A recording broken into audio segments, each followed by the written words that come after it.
Namastu, which means I bow to the divinity in you, and welcome to another edition of Q Radio, the show that is on the quest to bring you the Atonus Chrorastian narrative.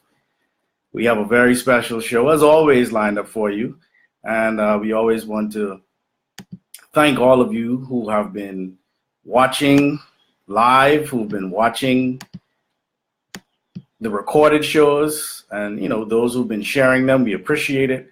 Of course, the Q Radio is under the auspices of the Holy Qubtic Church of the Black Messiah, and today we are sponsored by Qubtic Village, Florida, as well as we are sponsored by Qubtic Kitchen Bahamas. You can call Qubtic Kitchen Bahamas at 810-3457, and we're not open today, and I'll explain a little bit about that as the show moves on.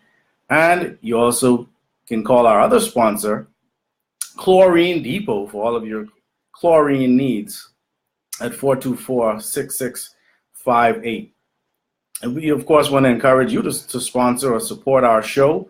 You can do so on PayPal, and I have the information right up on the top of today's show, which is simply journeyhomegroup2@AOL.com. Or if you're in the Bahamas, just simply give us a call, 242-426-1148, 242-426-1148. And of course, my name is Ka-Hun Anku, and I'm going to be your host. I'm going to be your guide today on Q Radio. Today's topic is the question of who are the original three groups of 12 royal tribes? Who are the original groups of 12 royal tribes? And there's a lot, obviously, that we want to share with you on the three groups of original 12 royal tribes. I do, however, before we go into who the tribes of yesteryear were, I want to touch on who those tribes or who those people are today. And without mincing any words, because we're going to have just a moment, a keep it real moment. I want to just say that those people today are the people who are in the fight for the liberation of our people. By our people, we mean those who are Nubian Melanite and those who are interested in knowing who they are mentally, spiritually, emotionally, and physically. Those who are, in the case of the Holy Qubtic Church, true Christians, or those who are in the fight in any way, shape, or form in whichever organization that they choose to be. Because, see, we have to be in this fight of liberation. The three groups of 12 royal tribes weren't just royal because we thought it was cute to be royal. We understood the reality of the work that it took to not only liberate our people, but to maintain that liberation. And so we're not talking about those who just dressed up to look royal, because many of us can do that. Many of us can dress up. Many of us can, talk the talk. When it comes time to walk in the walk, we unfortunately are found wanting. And so the reality of the situation is the three groups of 12 royal tribes are those who need to stand up at this point in time, whereby our people must be liberated from the adverse forces of this planet. Because in days gone by, the three groups of 12 royal tribes were those who made a decision to stand up and to help their generation to overcome the adverse forces of their time. Well, we have adverse forces in this day and time as well. Today we talked about whether or not we were going to open up Qubtic Kitchen today, and we chose not to. And, in speaking to our boss, how the Hotep talk, he said, Ka-Hun Anku, you got to be honest with the people. You got to tell them your position. We walk around with so much shame, and we walk around with so much, pride. And there's nothing wrong with having pride. There's nothing wrong with having some shame and some ego, etc. But the reality is, I hear people say it all the time. Ain't no use complaining. Ain't no use complaining, because if you complain, then what? No, and I always say to people, no, you have to complain. You have to know when to complain. you have to know who to complain to. Well, I just want a moment to complain. Is that okay with everybody? Is it okay for Ka-Hun, Anku to just complain a little bit? Because the complaining is not just for me. It's not selfish complaining. It's not, ooh, come help me. It's we as a people need to step up our efforts in the fight for liberation. What do we mean? There's many ways that we are being oppressed. There's many ways that we are being suppressed with regards to our way of life. But the reality of the situation is the power that we have as a people is a power that ultimately, we decide to have or not to have based on our ability to do and our ability to want to do. Yeah. So let's give you an example. So this is show number 7. Yes, we've been asking for donations. We've been asking for, PayPal donations or otherwise, because in reality, this show takes funds to operate the internet, and all the other things that go along with running a show in terms of the research, et cetera, et cetera. It takes time, it takes effort, and we need your support, right? So we have on the screen today, we have right on the top of the screen, Journey Home Group, the number 2 at AOL.com. You can support right now. Yesterday, we actually, or within this past 6 days, yes, we've had one person to donate, and I want to just give her a shout out. And this is internationally. We've had one person locally donate, and we've had one person internationally donate. And I want to give a big shout out to Dana Delancey from Fort Worth, Texas, for donating on PayPal. We appreciate your efforts, Sister Dana Delancey. And we want to be able to shout you out because the reality of the situation is, and also our brother Misu, our brother Mike, he's supported the show. And, it just is important for us, if we are going to liberate our people, to understand that we have a power that we're not tapping into. Let me give you another example. All right. So we talked about not opening the Qubtic kitchen today. And let me give you the reality behind why we didn't do that. There's not base support. You know what I mean by base support? In the Holy Qubtic Church, we talk about Rel Sel Wep. Rel Sel Wep is a mantra that we utilize, given to us by one of our Babas, Dr. Neely Fuller, all right, and put in an order by our Basesh Haruhotep Tar that gives us a formula to liberate ourselves. So the Holy Qubtic Church is not just merely a church, that we're not here to entertain you. We're not here to just give you information so you can go and sound deep to your friends and your family, right? We actually, this information has to become functional. So in Rel Sel Wep, there's the religious aspect. So many of you see us as a church, but then there's also the economics.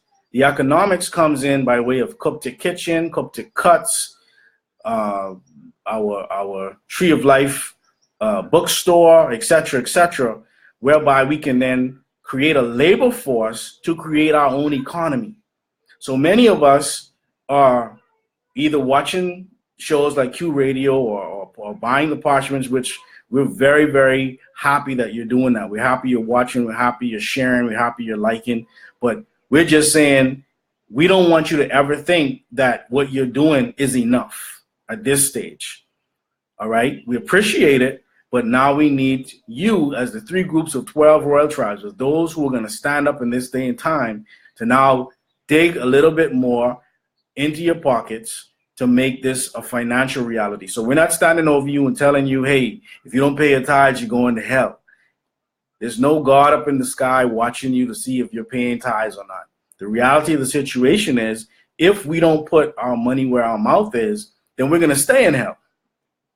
Okay, not about going anywhere. You're already in hell. We're already at the bottom of the totem pole. So we say in the Holy Qubtic Church, when you were in blind faith, when you were in the churches that weren't telling you the truth, you gave, and you gave, and you gave.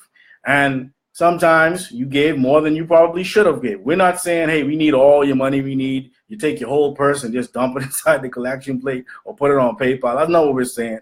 We're saying there's been over 400 views on average. If you go and you look at the shows, yes?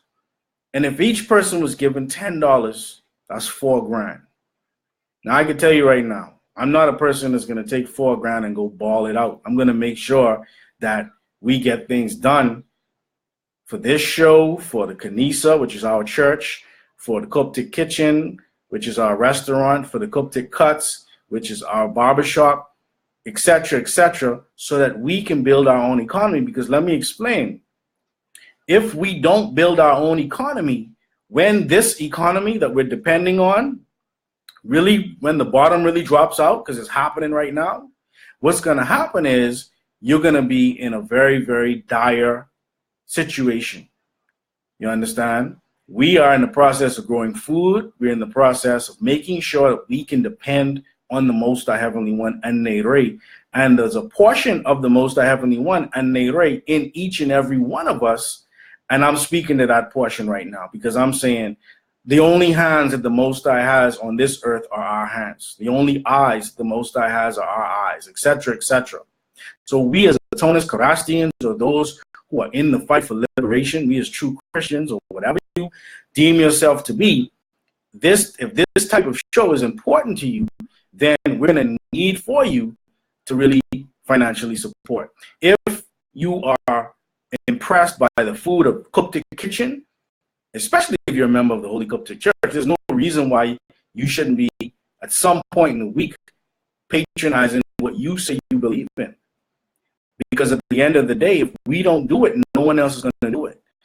But I want us to think about how many things that we actually support that ultimately doesn't support us.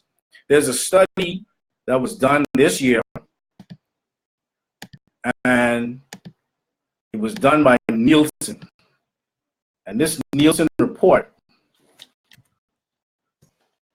I'm pulling up the study. I'm going to put the study actually in the chat groups. I want you to read it, all right? Because I want you to understand the buying power of we as Nubian Melaninites, all right? And this was only in the United States of America. This is talking about African Americans, all right? We know some of our money is in there too because we shop on Amazon, etc., right? But it's saying that the buying power of blacks is $1.2 trillion. I want to put this here for you so you can check it out. All right, so $1.2 trillion we decide to give to those who don't support us, who don't do what is necessary for us to liberate ourselves, etc., etc. You know the drill, right? And all we're saying, my brothers and sisters, is we have a power that we need to tap into. And if you really support this show, we're going to need your support. So don't wait. You can multitask. You can go to Journey Home Group, the number 2 at AOL.com. You can actually support this show right now. The sister from Texas, Sister Dana, she sent $10. That's all we're asking. We're not asking you. That's lunch money. That's even less than lunch money. You see?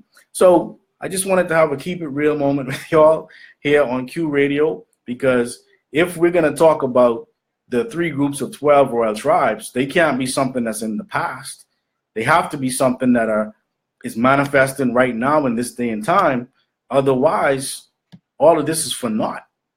This is not merely entertainment. I know some people are entertained, but no, this is not what this is. We're very functional about what we're doing. And so with that said, the question is, did the original 12 tribes really exist? And the answer is yes.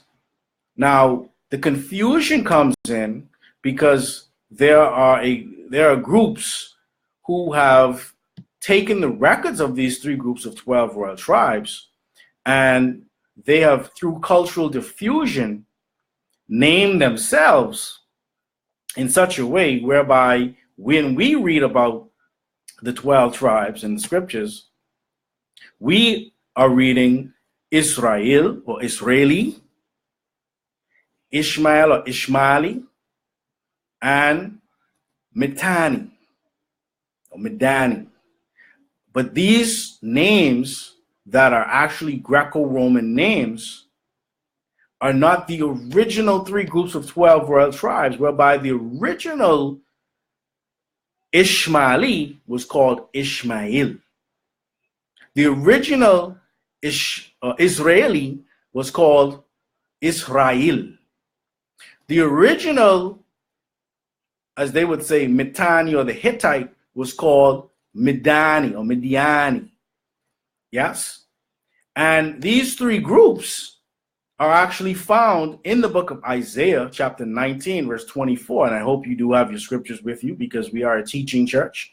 And as a teaching church, we will want to make sure that you're able to follow along in your scriptures, so that you can better understand how you can get in this fight for liberation. We can't just listen but don't do.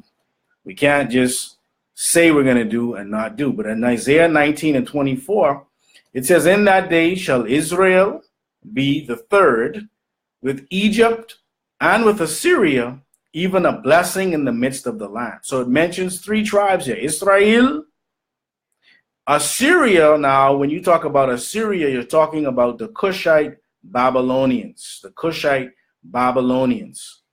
You understand? So Israel, and they mention Egypt, and Egypt ultimately would go or speak of the tribes of Ishmael. Okay, the ancient Africans. So we have to be very clear of what has happened to us, because there are those who've been wrapped up in the confusion of the European Bibles, wrapped up in the confusion of the Greco-Roman scholars, and those who, through cultural confusion, are confusing us. You understand? So one of the things that happens is we have a place in the world called the Middle East. Okay? And it's a fictitious place, because there's no Middle West, there's no Middle North, there's no Middle South. So why is there a Middle East? Well, there is a Middle East because there is a conscious effort to make us think that there are a chosen people, and these chosen people are God's chosen people, and God's chosen people are a people who should be blessed.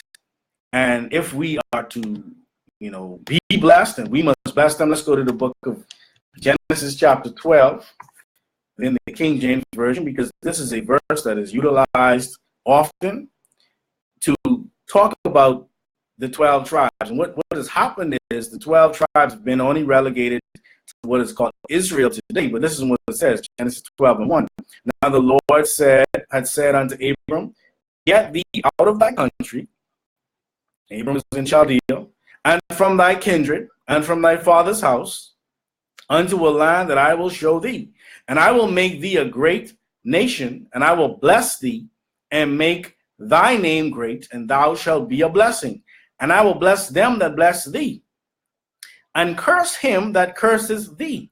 And in thee shall all families of the earth be blessed. So if you want to be blessed, they're saying that this family of Abraham, as they were saying in the King James Version, is a family that if you want to be blessed, if you want to come in contact with the blessings of the Most High, then you had better bless this family of Abraham. Now, what happened? What happened was something called identity theft. Because the reality of the situation is that the three sets of invading dynasties that are the Canaanites. And who are these Canaanites? The Canaanites are seen in the book of Genesis chapter 10. And I just want to read a little something about the Canaanites so we can be clear about what the so-called Bible scholars are saying about the Canaanites. Because, when we say it, people say, oh, you racist, or, you're just trying to say what's necessary to cause you to look like the original 3 groups of 12 royal tribes. Well, if we go to the King James Study Bible, this one is the commentary coming out of the Zondervan Publishing. And this is around the commentary relating to Genesis 9:25. It says, cursed be Canaan, Some maintain that Ham's son was to be punished because of his father's sin. But Exodus 20 restricts that punishment to them that hate me. So the punishment they're saying is only restricted to those who hate me. It is probably better to hold that Canaan and his descendants were to be punished because they were going to be worse than Ham. Noah's prophecy cannot be used to justify the enslavement of blacks, since those cursed here are Canaanites who were Caucasian. So the Canaanites, according to Zondervan, were Caucasian. We can then look in the Thomas Nelson Publishers out of Nashville, Tennessee, copyright 1988, page 24 of their King James Version. The Canaanites were white. In no way is this to be interpreted as a curse on the black race. The Canaanites inhabited Palestine and were first subjugated by Joshua and later Solomon. They were partly exterminated by the Israelites, and their western colonies were finally conquered by the Japhetic Romans. So at the end of the day, these Canaanites, Caucasians, so-called white man. Now, what did the so-called white man or the Caucasians do? What did the Canaanites do? The Canaanites were the ones responsible for erasing our records, erasing Ishmael and putting Ishmaeli, erasing Israel and replacing it with Israeli, erasing Midiani and replacing it with Mittani or the Hittite. And why did they do that? They did that in attempts of stealing your birthright. Read the story of Jacob and Esau, and Jacob was responsible for stealing the birthright of Esau. Yes? And if you go through and you study the story of Jacob, which we're going to do one day, you'll see that everything that Jacob was doing to Esau and ultimately to his family is what happened to us as the people, as these Jacobites. These Jacobites are the very people who are the Hyksos that invaded what is being called Egypt today, a portion of it called Avaris, all right, which is where the university, or they would say the city, but the University of Hutwaret, which was one of our Qubtic universities, sat.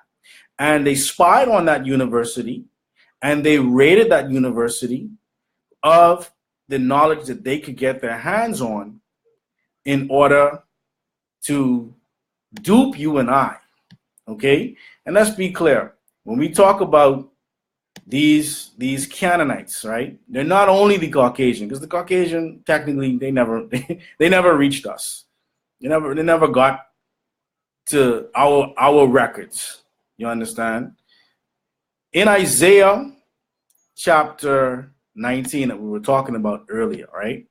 I want to just show us something. I just want for those who are sincere and really want to know. I want to show you Isaiah chapter 19. All right. If we go to verse 1, it says, "The burden of Egypt, behold, the Lord rideth upon a swift cloud, and shall come into Egypt, and the idols of Egypt shall be removed at his presence, and the heart of Egypt shall melt in the midst of it. And I will set the Egyptians against the Egyptians." Verse 2, Isaiah 19, "I will set the Egyptians against the Egyptians, and they shall fight everyone against his brother, and everyone against his neighbor, city against city, and kingdom against kingdom." Well, if you just read this far, it sounds like there's a civil war that's going to take place. It sounds as if there's going to be some disruption in the house of the Egyptians.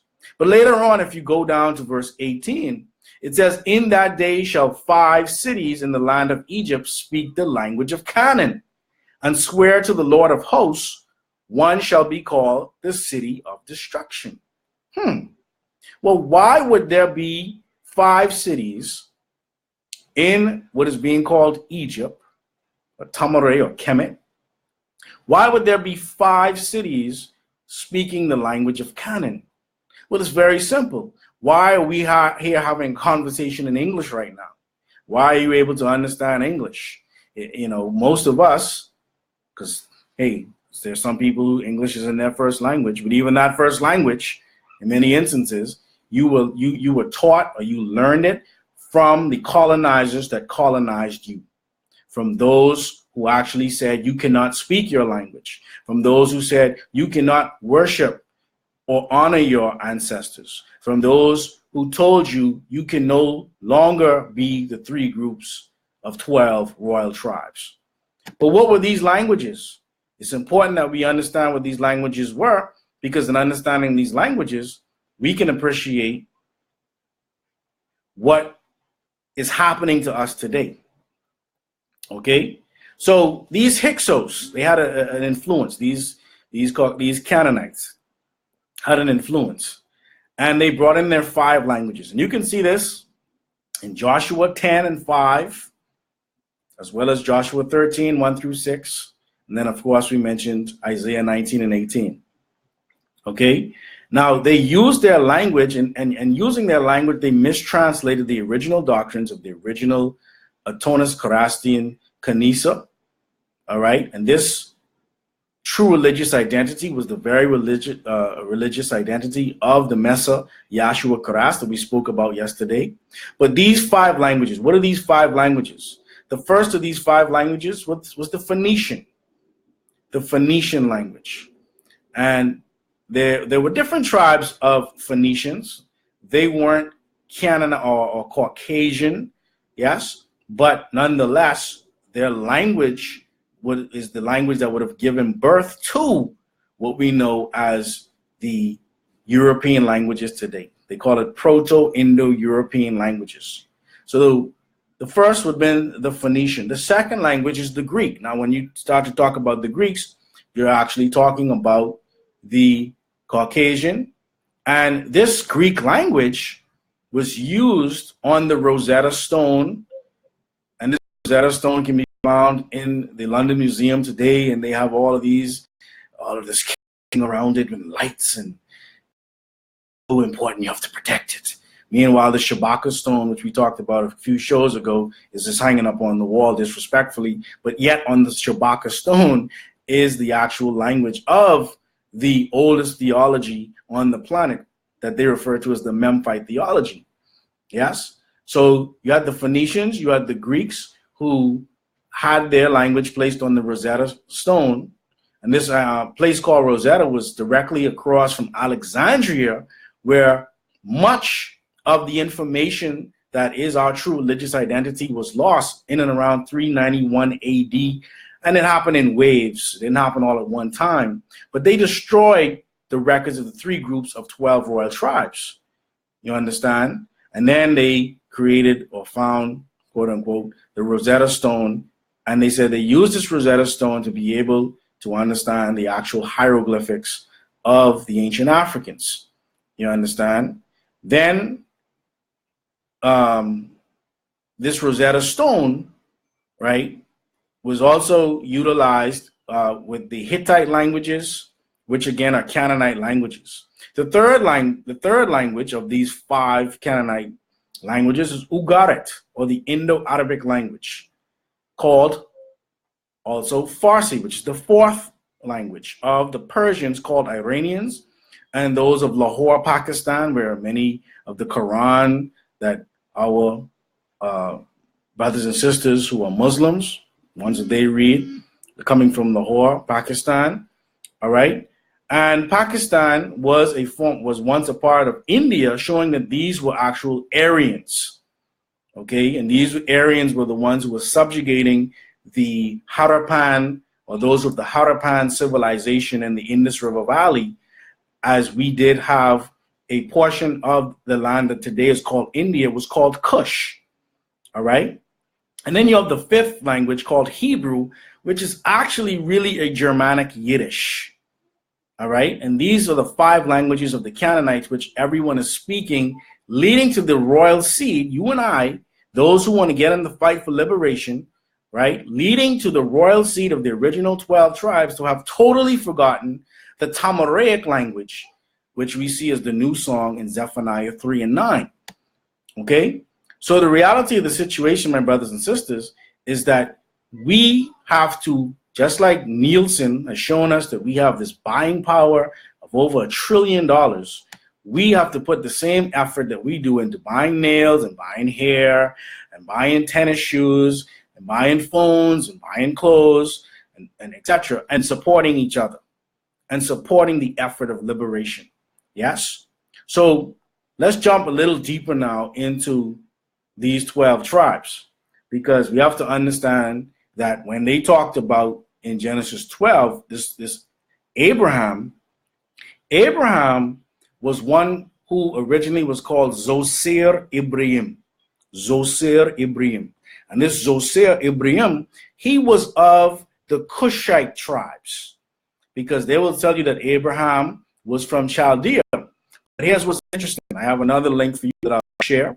Those of the Chaldean tribes, according to Smith's Bible Dictionary, it says, it appears that the Chaldeans, the Chaldee or the Chaldee, were in the earliest times merely one of many Cushite tribes inhabiting the great alluvial plain known afterwards as Chaldea or Babylonia.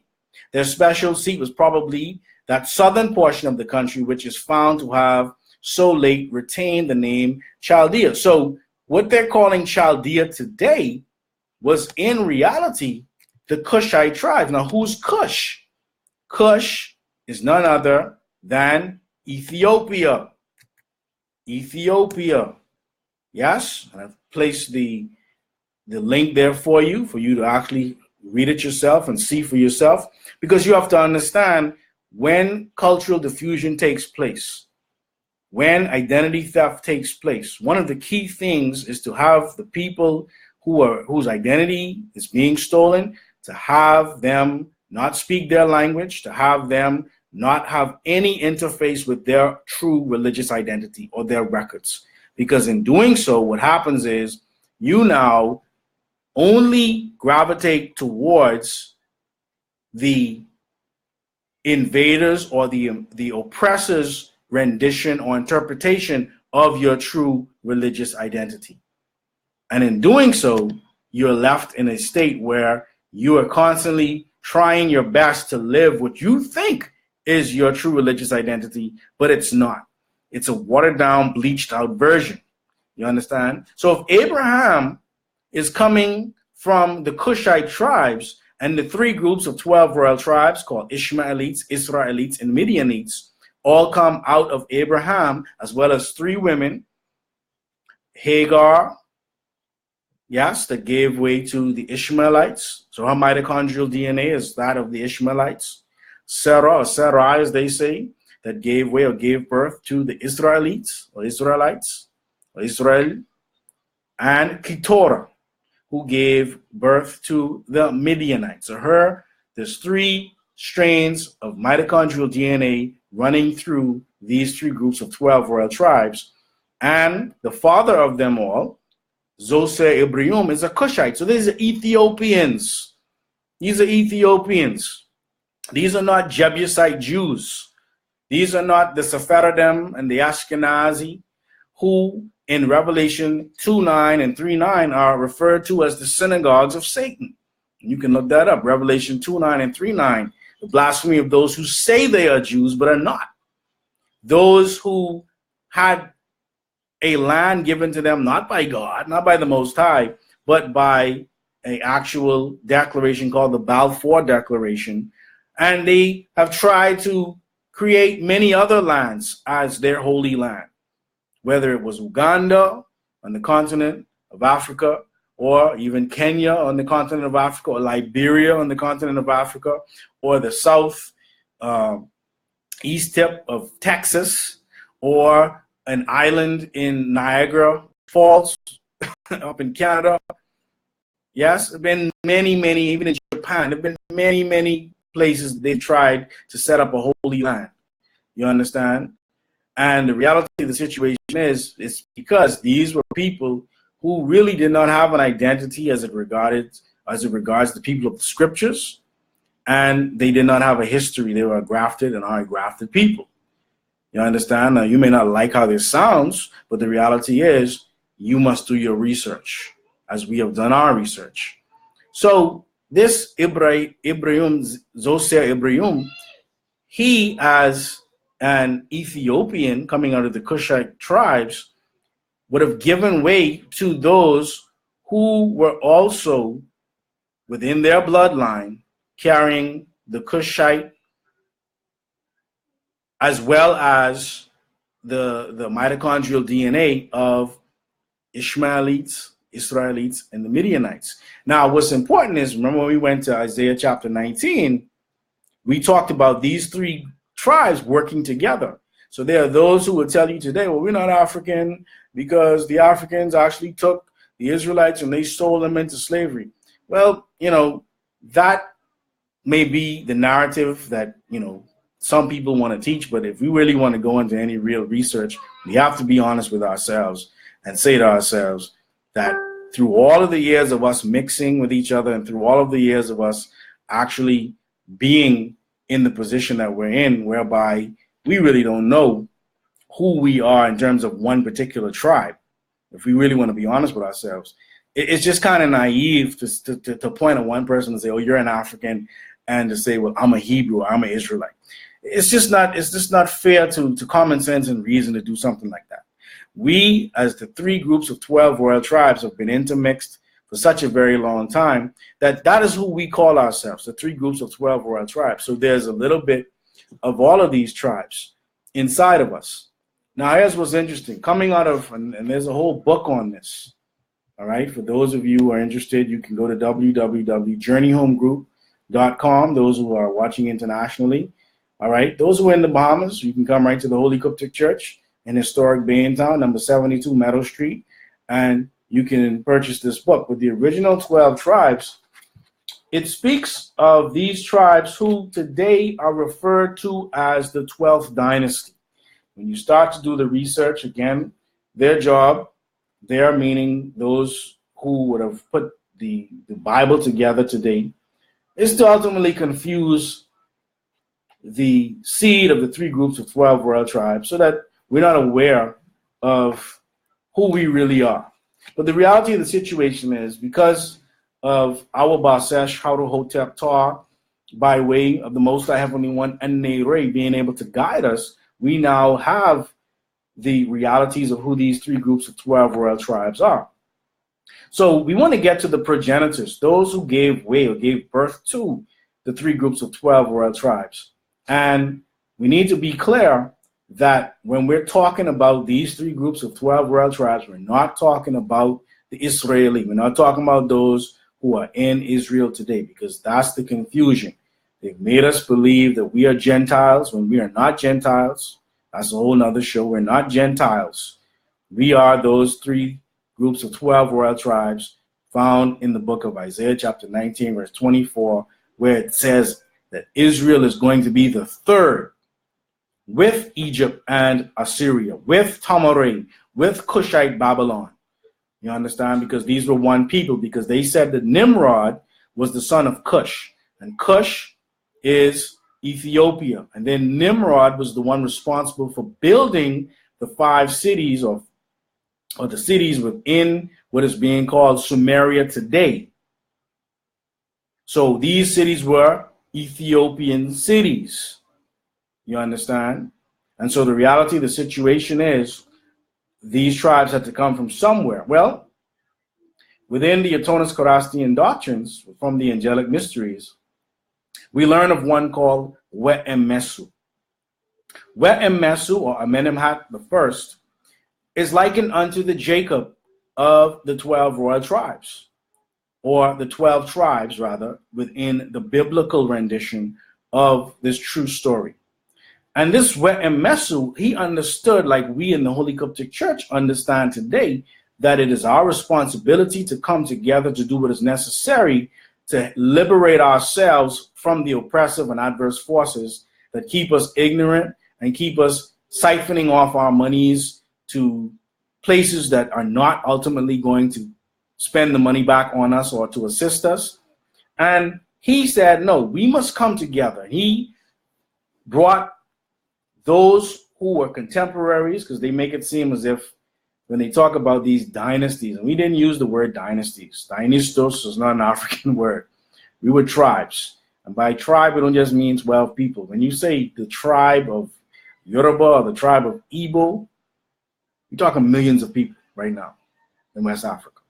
And this tribe of Ebo really is who the Hebrews are when you look in the book of Genesis and you see Eber, E-B-E-R, Eber. This Eber, which is in Genesis 10, all right? I just want to be clear for those who are following and who are taking notes. This Eber, when you do the research on Eber, it's actually talking about who the original Hebrews actually were. You understand?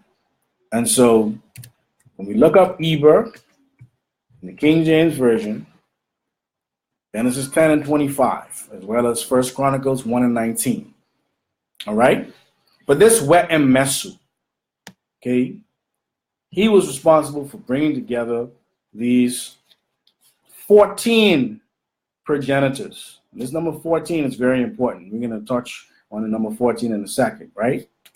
But you had those such as Sennacherib or Sennacherib Tau II, who was the brave keeper of the sacred word of An-Neri.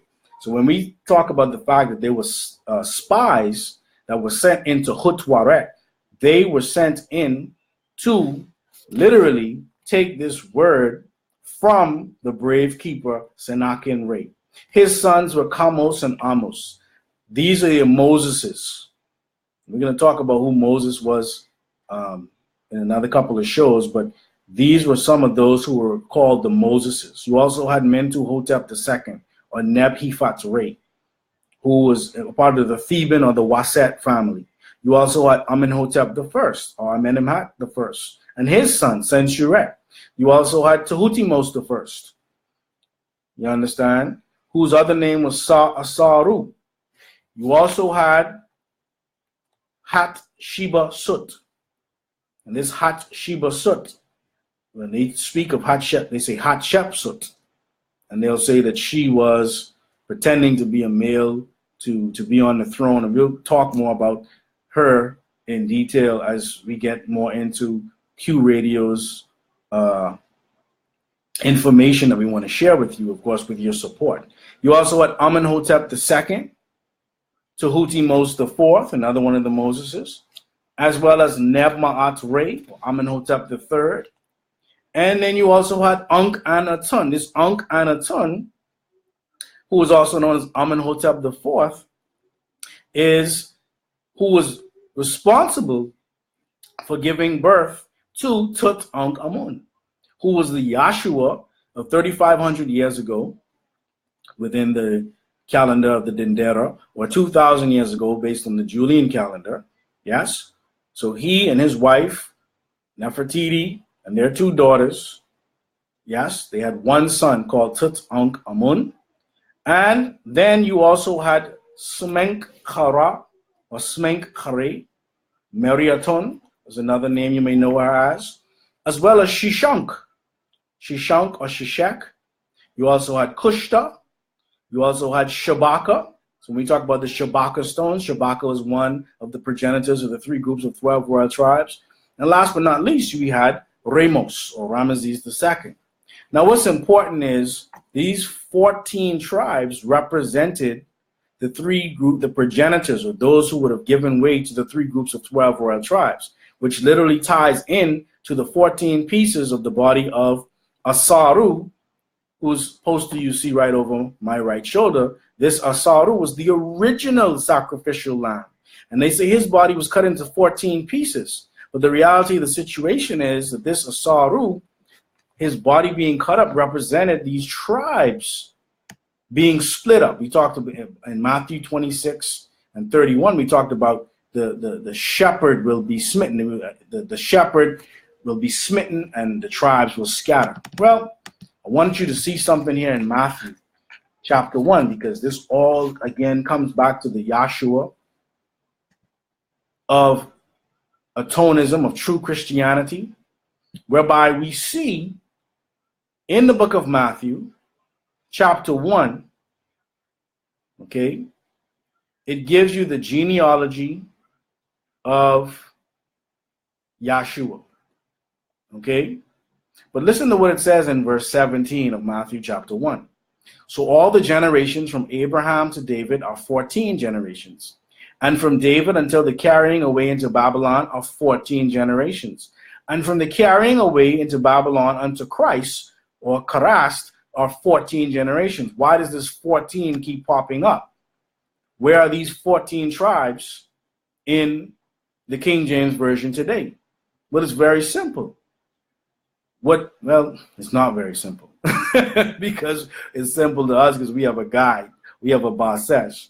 But if you don't have a guide, it's not going to be simple, because the reality of the situation is they will teach you that there are 12 tribes in one place. In another place, they'll tell you that there's a sister,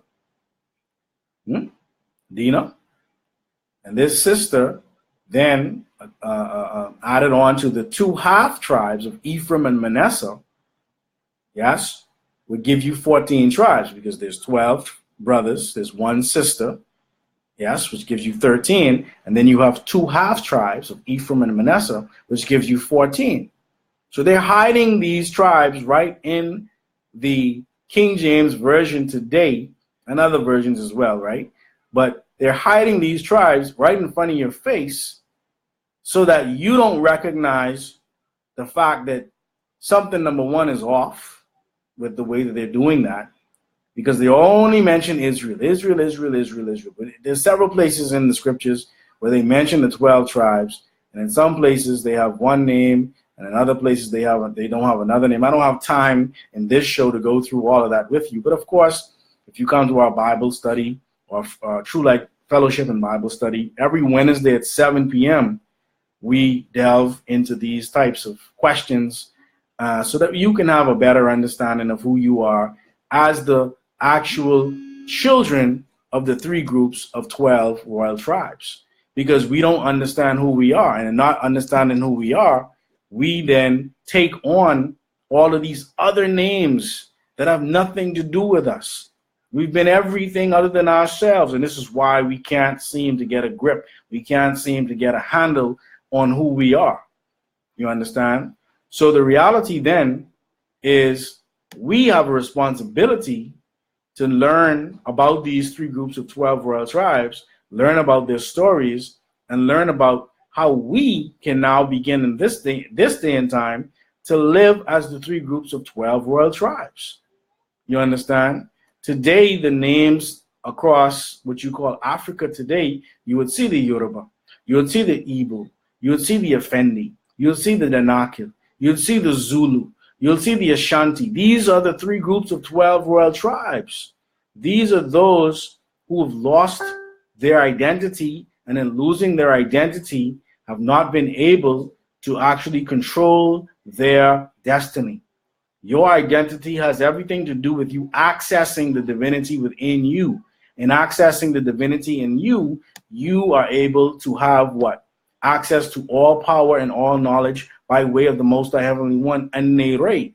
But we don't want to do this as a people for some reason. I don't understand it. I mean, I do, kinda, but why is it that someone has to keep kicking us in the back of our heads or in our bottoms, and we still, for whatever reason, are not finding it necessary to support ourselves, to support liberating efforts? It's high time we do it, my brothers and sisters. It's high time we do it. And so we definitely need you to support. We definitely need you to go on to PayPal and make an effort to keep this show going, because our boss has made it very clear. We're not going to be here entertaining you. We're not going to be here giving you information and you not support. It just can't happen. All right? And so that being the case then, my brothers and sisters, I want us to look for this particular parchment on journeyhomegroup.com. I want us to begin to study so that we can appreciate who these tribes were. I want to say something else. All right, as we go through this parchment, right? When we say the tribe of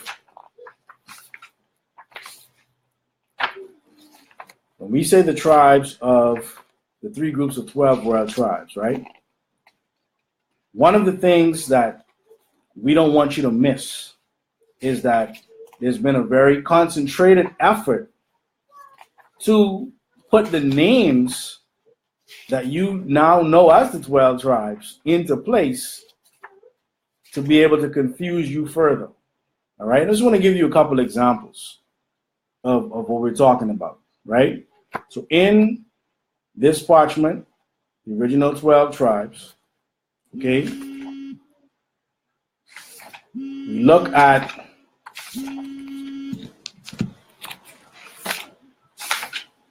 for example, the tribe of Reuben, okay?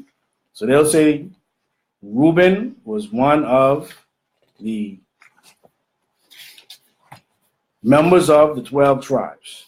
That tribe originally was called Reuben. Say Reuben. Reuben. And this tribe, and I can't hear you obviously, but I hope you're with me on this, right?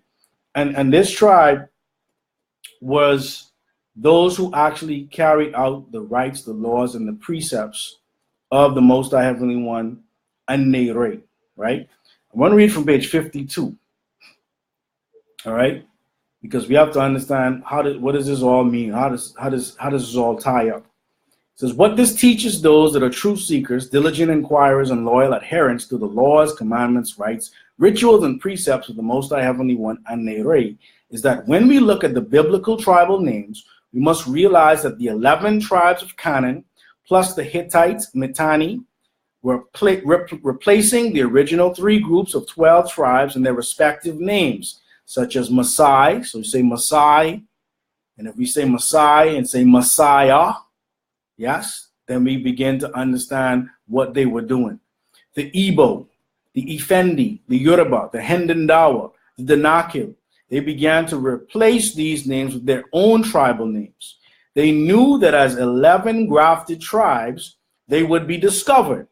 And we discovered them now, right? Thus, they did change names and numbers, whereby sometimes there are in their various Europeanized versions of the Bible, usually 12 tribes mentioned, yet the identification of the tribes varies. In one, Dinah or Dinah is listed in place of Benjamin, and in Chronicles, both halves of the tribe of Manasseh are counted. So if you look at 1 Chronicles 2, verses 1 through 3, all right, 1 Chronicles 6, verses 54 to 80, all right, then it says some lists mention only 10 tribes.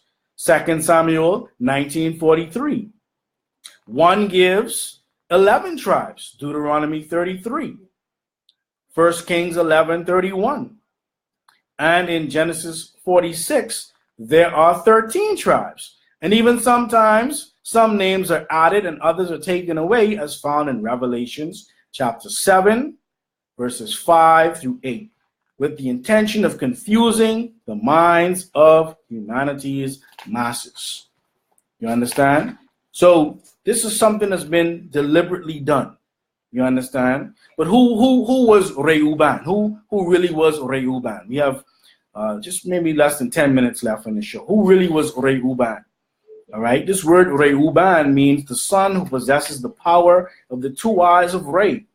Okay. This branch or the root seed of the original 12 tribes are Nubian Melaninite people who bear this hidden name, Reuben, because they come out of the genetic heritage of the people to whom Ramos II was the tribal ruler or Aferti. So the progenitors were now the tribal rulers, all right? And in this case of Reuben, Ramos, the 14th progenitor, was the tribal ruler or Aferti, all right? But what happened? What did the Alexandrian Greeks, what did the Caucasians, what did they do? When the Alexandrian Greeks, the Constantinian Romans, and King James Anglicans took from the original books of the Bible and reworded things to allow them to fit themselves into their own religious version called history, whereby the original tribe of Reuben were replaced with the Canaanite Harubu group Reuben. So Reuben is not the same as Reuben. You understand? As if they were one. They make it seem as if they were one and the same. Yet and instead, when it comes to this tribal name, as it is found written in the many Europeanized versions and translations of the Bible, it is actually speaking about Reuben, which means see or behold a son. All right, a word which is seen twice in the books of the prophets, in Jeremiah 23:32 and Zephaniah 3 and 4, when speaking about false prophets that are inventing their own messages. So they have us looking at false prophets as the actual 12 tribes, when the reality is, my brothers and sisters, you were Reuben. You understand? It says, by the fact that the English pronunciation of this word is actually French. In enunciation, we're given clear and precise evidence which proves that when pronounced in this manner, it is actually speaking about one of the invading dynasties. That's who this Reuben was. You understand? Which was and is actually those Greek tribes that left and settled first in Germany and then the Rhine region. Thus, and it's interesting, because those in the Rhine region, they were calling themselves Jews. In our research, we found this, right? Thus, they are members of the Teutonic people, simply the Franco-Germanic Frankish, one of the three ethnic groups in France, or the French lineage around the world today. Thus, as far as the three sets of invading 12 tribes are concerned, their branch biblically is called Girgashites. It goes right back to the Canaanites. And they are still found in parts of France and America as those Canaanites with light brown hair. All right? We're not going to give you all. Make sure you purchase the book, The Original 12 Tribes of the Scriptures, so you can understand how your true religious identity has been hijacked. So you can understand how you, in this day and time, have a responsibility to know more and to do more. One of the problems we as a people have is that we don't want to know, because the reality is we know that if we know, and this is maybe subconscious, right? We know that if we know, then guess what? We now have to become responsible. We now have to be the ones to actually execute and liberate our people. You can't just sit down and wait for someone to come out of the sky. Nobody that's going to save you, at least, is coming out of the sky. That's not going to happen. You understand? Especially when you read in the King James Version where it says that the meek shall inherit the earth. So if the meek are going to inherit the earth, why are you trying to go to heaven? I want you to think about this now, because they got you ready to go on another ship. The last time you went on a ship, your backside ended up in the Caribbean, and your backside ended up in the United States. You understand? You like go on ships to be saved. You understand what I'm saying? No, but they tied us up. Well, they'll tie you up again, because you got to think about these angels they keep showing you. These Caucasian angels are wearing robes. And these robes are made out of cotton. So somebody's picking cotton in heaven. Think about that. Somebody picking cotton because the robe's made. You understand what I'm saying? So the reality of the situation is, don't get caught up again. Let's do what is necessary for us to thrive as a people. Let's do what is necessary for us to liberate ourselves. Let's do what is necessary to keep this show going. We need your support. We need the help of those who are benefiting from this show. And we hope that this show is assisting you in the way that we intend for it to assist you, so that as we grow as a people, we now have our own narrative. We now have our own scriptures. We now have what is necessary for us to teach our children, so that they understand that their identity is very important to who they are. And it's just like going into the bank. All the money can be yours, but if they don't have your identity, you're not going to access that. We want to say namastu, which means we bow to the divinity in you.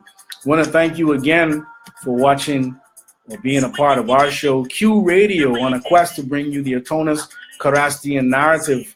Of course, we want to thank our sponsors, Qubtic Village, Florida, as well as Qubtic Kitchen, Bahamas, which you can reach at 810-3457, 810-3457, as well as Chlorine Depot. For all of your chlorine needs, you can reach them at 424-6658. That's 424-6658.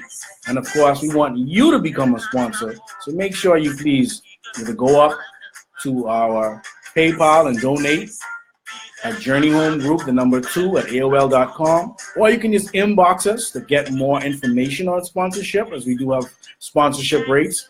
I will tell you that right now, for $100, we'll give you the whole month of sponsorship, of mentions. As the platform grows, we'll be able to play your commercials and do even more to advertise you, because we want to help you as much as we want to be helped. My name again is Ka-Hun Anku Sarah. I want to thank everybody. I don't have the time to call all the names. I do thank you all for watching. Please share this show. Please make sure you get it to those people that can appreciate what we're doing, those who want to liberate us as a people. I want to say thank you to our Basesh, Hotep Tar, our BB, Sharice, who's working tirelessly at the Qubtic village, as well as all the Tonis around the world that are living their true religious identity, and even our brothers and sisters that may not be Atonis. Those of you who are in this fight for liberation, whether it's through teaching people how to eat, whether it's through teaching people how to read, or what to read, or how to dress, we all have a part to play, and we all got to support each other. Thank you very much. Namastu, and have a great day.